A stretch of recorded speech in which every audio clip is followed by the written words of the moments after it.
ನಾನು ಶಾಪಿಂಗ್ ಮಾಡ್ಕೊಂಡ್ ಬಂದೀನಿ. काय काय आणलीस ग? ಒಂದು ನಿಮಿಷ ಒಂದು ನಿಮಿಷ ಒಂದು ನಿಮಿಷ ಒಂದು ನಿಮಿಷ ಒಂದು ನಿಮಿಷ.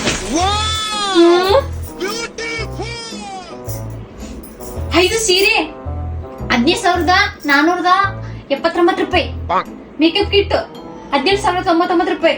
ಜ್ಯುವೆಲರಿ 37,059 ರೂಪಾಯಿ. ಡ್ರೆಸ್ 7 ಡ್ರೆಸ್ 14,819 ರೂಪಾಯಿ. ಗಡಿಯಾರ ಗಡಿಯಾರ ಗಡಿಯಾರ 59,099 ರೂಪಾಯಿ. ಗಾಗಲ್ ಗಾಗಲ್ 19,099 ರೂಪಾಯಿ.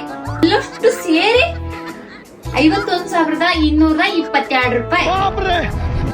ನಾನು 20,000 ಫೋನ್ ಪೇ ಮಾಡಿದ್ದೀನಿ. ನನ್ನ ಫ್ರೆಂಡು 40,000 ಫೋನ್ ಪೇ ಮಾಡಿದ್ದಾಳೆ. ನೀವು ನನಗೆ 40,000 ಕೊಡಿ, ನನ್ನ ಫ್ರೆಂಡಿಗೆ ಆನ್ಲೈನ್ ಮಾಡ್ತೀನಿ. म्हणजे किती किती रुपये?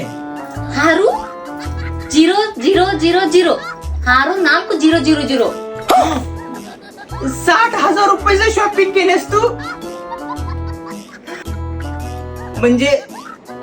म्हणजे किती सेंड करायचं? 4,000. 40,000 रुपये मी सेंड करायचं? ಹೌದು ಹೌದು. अगं माझ्याकडे तरी बघ. अगं माधवा रोडवरनं 100 रुपयाला ड्रेस घेतलाय, पॅन्ट 200 रुपयाची, घड्याळ घेतली 150 रुपयाला, आणि तू 60,000 रुपयाचं शॉपिंग करून आलीस? ಹೌದು ಹೌದು. ನಿಮ್ಗೆ ಗೊತ್ತಿಲ್ವಾ, ನನ್ಗೆ ಬೇಕಂದ್ರೆ ಬೇಕು ಶಾಪಿಂಗ್ ಶಾಪಿಂಗ್ ಶಾಪಿಂಗ್.